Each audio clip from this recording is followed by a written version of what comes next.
let me start by putting this out there. By no means am I trying to convince you of what I saw, but I wanted to share this experience I had recently, and this seemed like the best place to do it. It was 3 nights ago, and I had just gotten off work at around 3 a.m. I worked 10-hour shifts, so naturally I was exhausted, but having gotten so used to my schedule, I was still quite alert and present.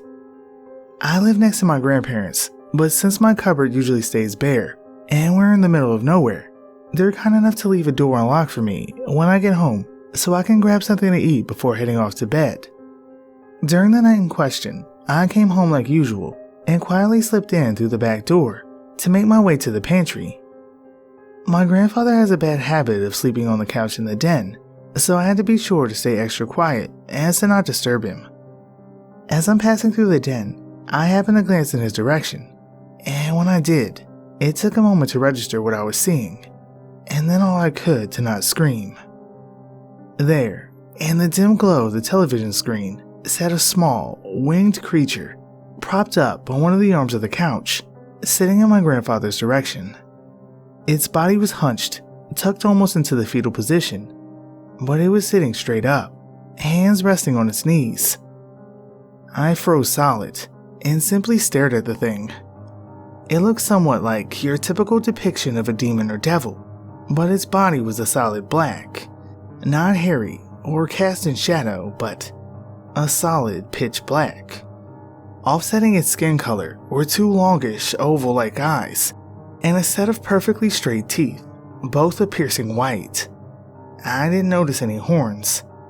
As to be expected, its teeth came down to small points, and its little ears on either side of its head came up like spokes. Almost unconsciously, my bag I carried to work slid off my shoulder and hit the ground at my feet. The thing and I sat in silence, and it seemed to regard me for a moment before putting a bony finger up to its lipless mouth and making a shish gesture. I could feel my mouth quivering as I stared at this little thing. The glow of the TV flickered as a jump cut happened in whatever was on, and in that brief moment of darkness, the thing was gone. Just like that, it had disappeared.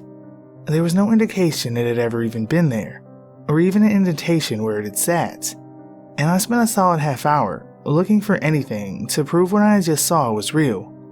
I've never suffered any serious hallucinations or anything like that, and it felt just as real as anything else that has ever happened to me. I slept in my grandparents' spare bedroom that night, admittedly too afraid to be all alone in my own house. They didn't mind the next day, but I sort of half-heartedly explained I was too tired to go to my own house, instead of telling the truth. I'm really scared for my grandfather's life, or my own for that matter. I don't know if this was just some creature intent on delivering an ominous warning, or it just felt like goofing around. I really don't know.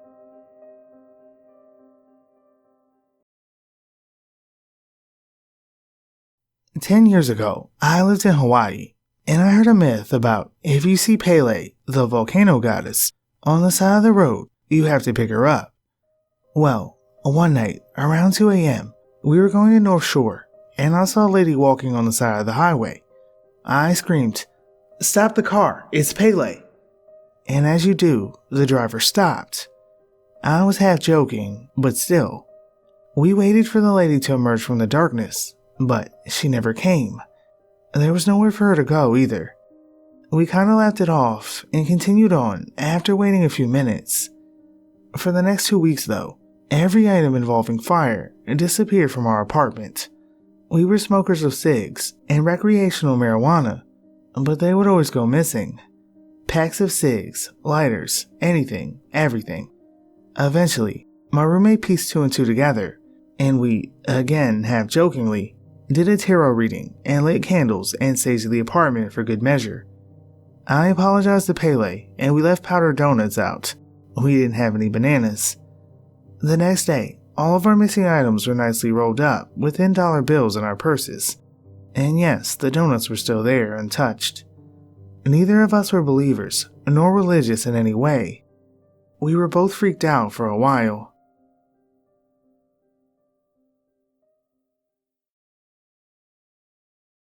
So as a preface, I am former Army and spent 28 months in Iraq, 16 in 05 and 06, and 12 from '08 to '09. I was with a reconnaissance unit, so we were taught how to observe, what to look for, and what to report. Basically, how to be a good eyewitness. Anyway, in the late summer of 2006, my unit was moved from Mosul to Sinjar, which, as some of you may know, is the home to the recently persecuted Yazidi tribe. They were an awesome bunch of people, with more compassion than I was accustomed to seeing over there. They also had a unique set of beliefs, and held Mount Sinjar as a holy site.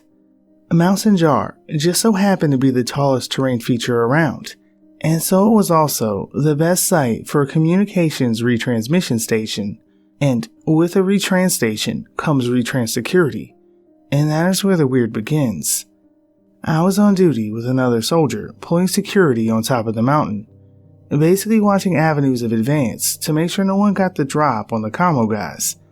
Around 0300 or 3 a.m., we saw very clearly in our NVGs a person approaching us from the base of the mountains, just walking up this goat trail.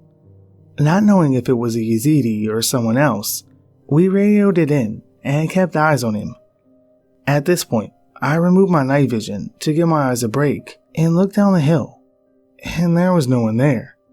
My battle buddy confirmed that he still had eyes on him, but even with good illumination and the fact that the figure was only about 150 meters away, I couldn't see him.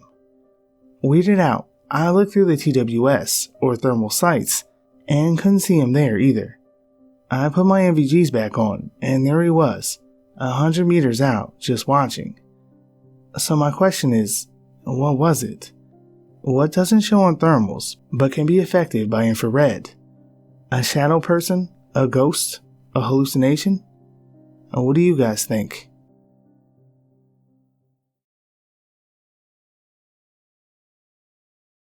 When I was younger, a group of friends and I were longboarding around a nature park near my house.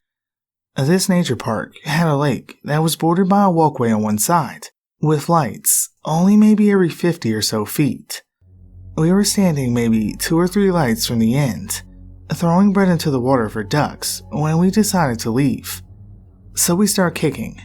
I'm at the back of the line when I turn around and noticed, standing in the beam of the last light, maybe 40 or 50 feet away, is what looks like a woman in a white gown with black hair, walking towards us. She had her arms crossed as if she were cold.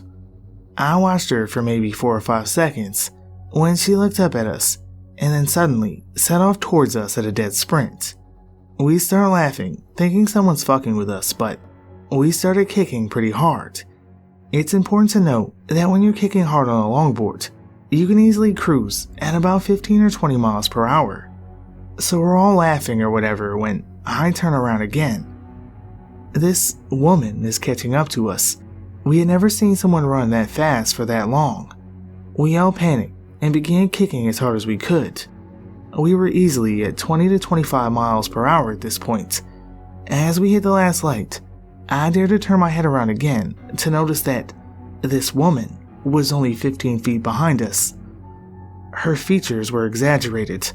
Her arms were way too long. Her hands were huge, and her fingers looked like they had extra joints in them. I couldn't see any detail in her face, but she was soundlessly keeping pace with my friends and I. The nature park had what we called a boardwalk that connected it to the nearby subdivision of neighborhoods where I lived. We were kicking as hard as we could for it. She was maybe 5 feet behind me when we hit the wood of the boardwalk.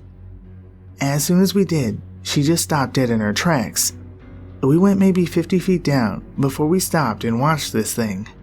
She stood there for a minute, and then she turned and walked into the tree line of the nearby woods, squatted behind a tree, and poked her head out watching us.